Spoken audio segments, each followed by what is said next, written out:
the familiar buzz returns to Daytona. The six-cylinder speedsters of the NASCAR Goodies Dash Series returns to tackle their toughest test, the high banks at the World Center of Racing. This series features a little bit of everything: high speeds, high drama, high danger, and high rewards for whoever can avoid the most trouble and get to victory lane. Year in and year out, it's one of the most entertaining races of Speed Weeks, and it's heading your way next. The Daytona USA 150 for the Goodies Dash Series, next, live on Speed.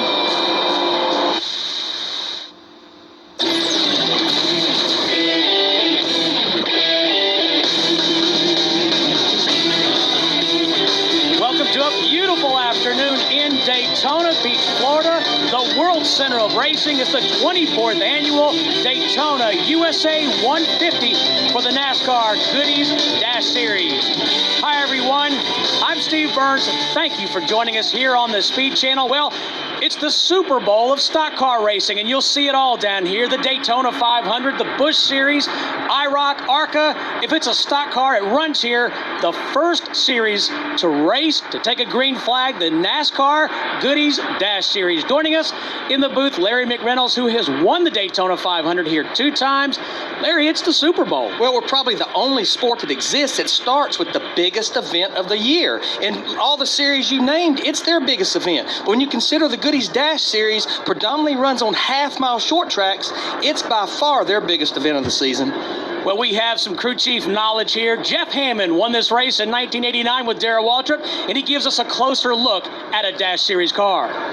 Well, thanks a lot, Steve and Larry. I guarantee you, folks, right now, when you look at this car, if you'll notice one of the first things, look how sleek it is. Aerodynamics and handling are just as important in the Goodies Dash Series as it is in the Winston Cup Series. These cars may be a little bit smaller and may run a V6 engine compared to the bigger V8s, but they still need to be restricted, and they're just as fast and just as treacherous to drive, and these guys do a great job at doing it.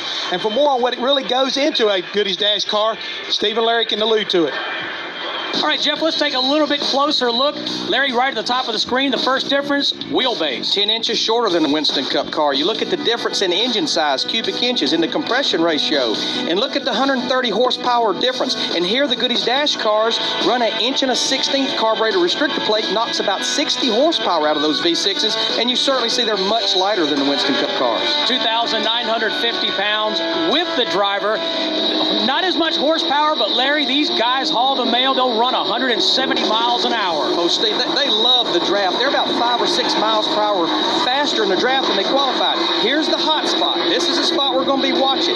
This is on the short chute coming off turn 4, entering the trial oval. You can run about 3 or 4 wide down that straightaway, but it's like a funnel. Somebody has to give or you end up like this. But you've seen the roll cages these cars have, a lot like the Winston Cup cars. This is by far the biggest track they run on. 10 of the 14 events they'll go to this year. Tracks a half mile or smaller, but they love to run fast on this racetrack. Well, the first order of business today was qualifying for the Daytona 500. Jeff Hammond has more on that.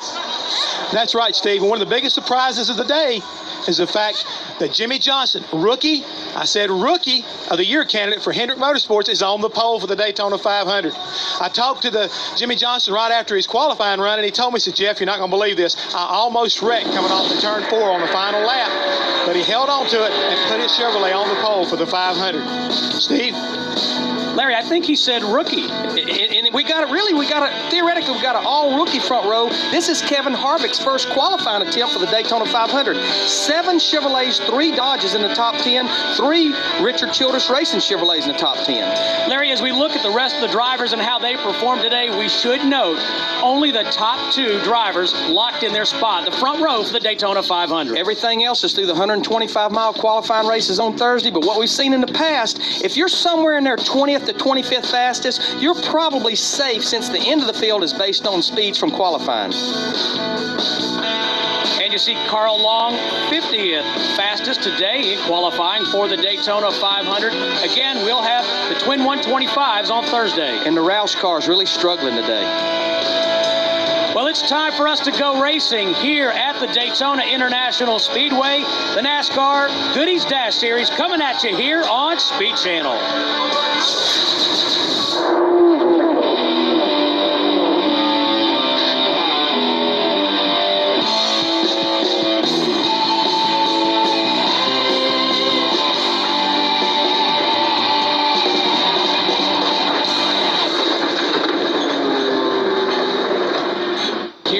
Daytona. Look at the starting grid. Larry Caudle, a three-time winner of this race on the pole, a two-time series champion alongside Justin Hobgood, 22 years old, won this race last year. There's Cam Strader. He'll start third, 2001 champion, only Ford in the field. And you mentioned Ford, Larry. There's over 30 Pontiacs in the field. There you see Eric Wilson going off 10th. He's actually the jack man for the 32 Ricky Craven Winston Cup team. And Jake Hobgood, the older brother of Justin Hobgood. Jake's going to try and make that Truck Series race. Doing a little double duty this week. You take a look at row 8. Huffman, a four-time series champion. Mike Gaines, the youngest guy in the field, is 21. Mike Gaines is 62 years old. Mickey York in a 24 car, making his 24th attempt to win here at Daytona. A young racer in the 31, that's Zach Brewer, alongside a veteran, Dave Heitzhaus. Danny Bagwell, he'll go off 26, one of only 4 Mercury Cougars in the field.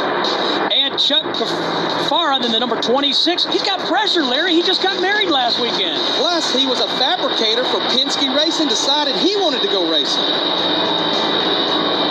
Row 16, Mike Swaim Sr. He's another former champion of this race and the series. Kelly Sutton, the second of 2 females in this race. We take a look at the rest of the field for this 60-lap race. Here on the last row, you'll see Dan Schaefer. He's doing double duty. He'll be in the ARCA race tomorrow live on the Speed Channel at 11 a.m. Hey, I think I'll be here for that. So that's your starting grid for today's race. Let's go down now to Jeff Hammond for a report on our series champion, Cam Strader. Yes, Steve. I talked to Cam Strader early this morning. I said, hey, car really looks like it's pretty fast. After final practice, he was the fastest car around the racetrack. But he also said, hey, I'm the only Ford out there. I may be by myself when it comes time to need some help. A lot of Pontiacs, one Ford, but he feels very confident after coming off a 4-race win last year that he can repeat as champion and win more races than he did a year ago. Steve, what do you think about that? Well, if he's the only Ford in the field, he might not have any friends, Larry. Trust me, 60 laps, there is no friends.